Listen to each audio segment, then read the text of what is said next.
Bonsoir. Vous avez participé fin septembre avec 400 jeunes venant de 197 pays à une réunion de la jeunesse pour le climat à Milan, gérée par l'ONU, afin de préparer la COP26. Expliquez-nous ça. Donc j'ai représenté Monaco, on était deux délégués par pays et ça m'a permis de rencontrer énormément de délégués venant de différents pays et de différentes cultures.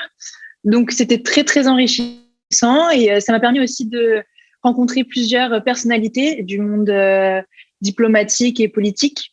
Donc c'était très très enrichissant pour moi. Quel message, vous les jeunes, avez-vous voulu faire passer lors de cette réunion et quel type de propositions vous avez élaboré? Alors, le message principal des jeunes, c'était vraiment que l'action doit être prise et que des mesures contraignantes doivent être prises par les États.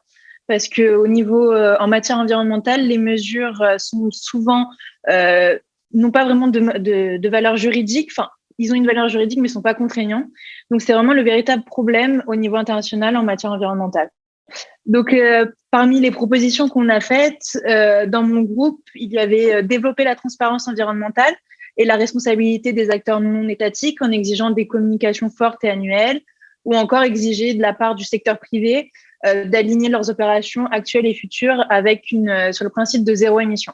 Je le rappelle, ce sont des propositions qui seront étudiées lors de la prochaine COP26 qui se déroulera fin octobre à Glasgow.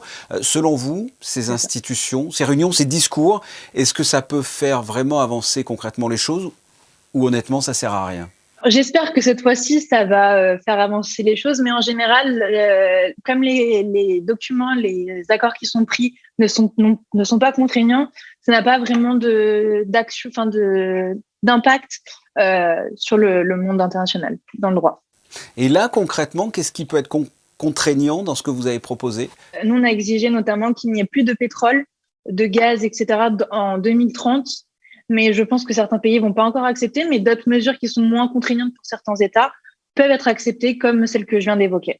Comment vous le prenez après quand effectivement vous faites des propositions comme ça ou quand vous avez vu des propositions et puis qu'au final, finalement elles servent à rien, elles sont comme ça rejetées par exemple? On a l'impression un peu qu'on n'est pas pris au sérieux parce que justement on est des jeunes et qu'on n'y connaît rien, alors que pourtant on est quand même l'avenir. Donc on espère que les générations qui arrivent vont pouvoir faire bouger les choses et se rendre compte que l'action, elle doit être prise maintenant ou sinon ce sera trop tard.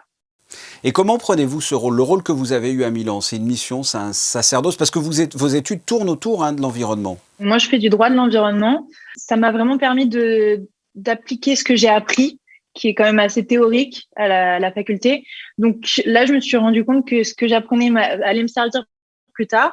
Donc ça m'a vraiment plu.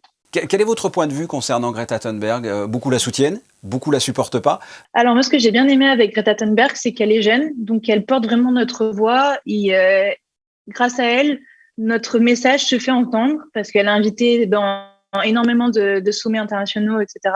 Donc, moi, je l'apprécie, mais là, j'ai peur que ça devienne plus de la communication que de l'action concrète et qu'on retombe en fait que dans de la com et plus dans l'action. Le futur, l'avenir de la planète passe forcément par la jeunesse, selon vous? D'ici 10 ans, ça sera nous. Donc, on espère vraiment que les mesures vont être prises avant qu'on arrive et qu'on puisse continuer dans ce chemin, dans cette voie, sur cette voie. Charlotte Uzenski, merci. Merci à vous.